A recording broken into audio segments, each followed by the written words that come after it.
প্রিয় বর্ধমান বিশ্ববিদ্যালয়ের প্রথম সেমিস্টারের ছাত্রছাত্রীবৃন্দ, তোমরা কেমন আছো? আশা করি তোমরা ভালো আছো। আমি হেমন্ত টিউটোরিয়ালের পক্ষ থেকে আজকে তোমাদের জন্য নিয়ে এসেছি যাদের দর্শন মেজর সাবজেক্টে আছে তাদের জন্য আজকে গুরুত্বপূর্ণ কয়েকটি প্রশ্ন, মাত্র গুটি কয়েক প্রশ্ন তোমাদের জন্য নিয়ে এসেছি। আশা করি এই প্রশ্নগুলো তোমরা যদি তৈরি করে নাও, এর মধ্যে থেকে তোমরা কমন পেয়ে যাবে। যারা এই প্রশ্নগুলো তৈরি করতে পারোনি বা করোনি, তারা এই প্রশ্নগুলো এখনই তৈরি করে নাও। আর যারা করেছে তোমরা দেখে নাও যে তোমাদের সাজেশনের সঙ্গে আমার সাজেশন মিল আছে কিনা বা তৈরি করেছো কিনা। তো প্রশ্নগুলো দেখে নাও। তবে প্রশ্নগুলো বলার আগে তোমাদের একটা কথা বলবো, তোমরা ভিডিওটা স্কিপ করে দেখবে না, কারণ প্রশ্নগুলো বলার সঙ্গে সঙ্গে আমি বলে দেবো কোন প্রশ্নটা অধিক গুরুত্বপূর্ণ। তোমাদের খুব ভালোভাবে তৈরি করতে হবে, সেই প্রশ্নগুলো তোমাদের অবশ্যই করতে হবে। তোমরা যদি ভিডিওটা স্কিপ করে দেখো তাহলে কিন্তু বুঝতে পারবে না যে আমি কোন প্রশ্নগুলো তোমাদের বলেছি, সেই প্রশ্ন তোমাদের করতে হবে। তো যদি প্রশ্নগুলো পেয়ে তোমাদের মনে হয় আমাদের উপকারে লেগেছে, কাজে লেগেছে এবং ভবিষ্যতে আরও অন্যান্য প্রশ্ন পেতে কাজে লাগবে, তাহলে অবশ্যই চ্যানেলটিকে সাবস্ক্রাইব করবে এবং লাইক করবে। তো আমি কি কি প্রশ্ন তোমাদের জন্য রেখেছি দেখো, এক নজরে দেখে নাও।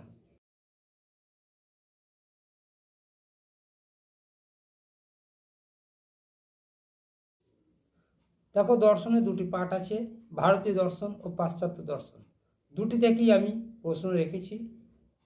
প্রথম প্রশ্ন আমি দিচ্ছি ভারতীয় দর্শন থেকে। প্রথম প্রশ্ন দেখো কি রেখেছি, ভারতীয় দর্শনে সাধারণের বৈশিষ্ট্য আলোচনা করো। ভারতীয় দর্শনে সাধারণের বৈশিষ্ট্য আলোচনা করো। ভীষণ ভীষণ গুরুত্বপূর্ণ এই প্রশ্নটি। 2 নম্বর প্রশ্ন দেখো, চার্বাকরা কেন বলেন প্রত্যক্ষই একমাত্র প্রমাণ। চার্বাকরা কেন বলেন প্রত্যক্ষই একমাত্র প্রমাণ। প্রশ্নটা ঘুরিয়ে আসতে পারে, প্রত্যক্ষই একমাত্র প্রমাণ, চার্বাকদের এই যুক্তি আলোচনা করো। প্রশ্নটা এইভাবেও ঘুরিয়ে আসতে পারে। ভীষণ গুরুত্বপূর্ণ এই প্রশ্নটি। 3 নম্বর প্রশ্ন দেখো, চার্বাক দেহাত্মবাদ আলোচনা করো।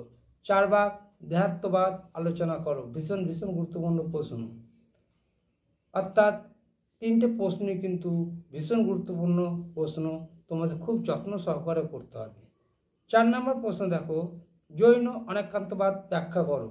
জৈন অনেকান্তবাদ ব্যাখ্যা করো। এই প্রশ্নটাও ভীষণ গুরুত্বপূর্ণ প্রশ্ন। 5 নম্বর প্রশ্ন দেখো, জৈন সপ্তভঙ্গি নয় আলোচনা করো।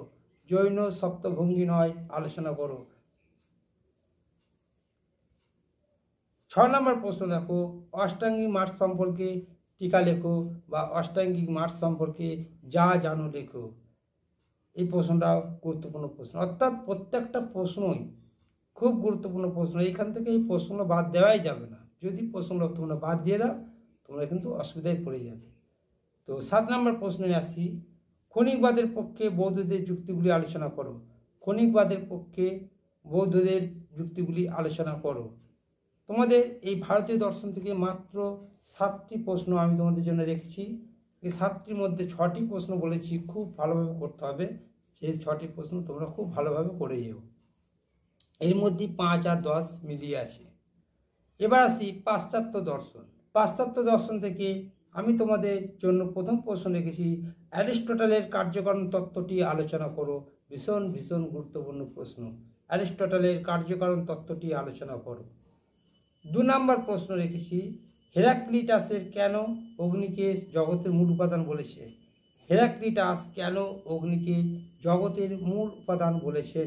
এই প্রশ্নটি ভীষণ গুরুত্বপূর্ণ প্রশ্ন, ভালোভাবে দেখে যেও। 3 নম্বর প্রশ্ন দেখো রেখেছি, সবই পরিবর্তনশীল বা পরিবর্তনী বিশ্বের ধর্ম এর মত ব্যাখ্যা করো।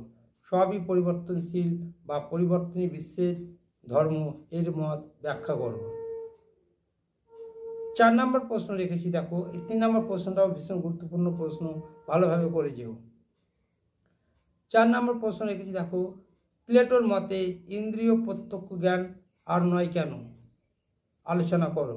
প্লেটোর মতে ইন্দ্রিয় প্রত্যক্ষ জ্ঞান আর নয় কেন আলোচনা করো। 5 নম্বর প্রশ্ন দেখো, জৈন পঞ্চ মহাব্রত সম্পর্কে সংক্ষেপে আলোচনা করো। জৈন পঞ্চ মহাব্রত সম্পর্কে সংক্ষেপে আলোচনা করো।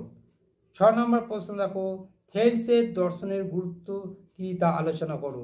থেলসের দর্শনের গুরুত্ব কি তা আলোচনা করো।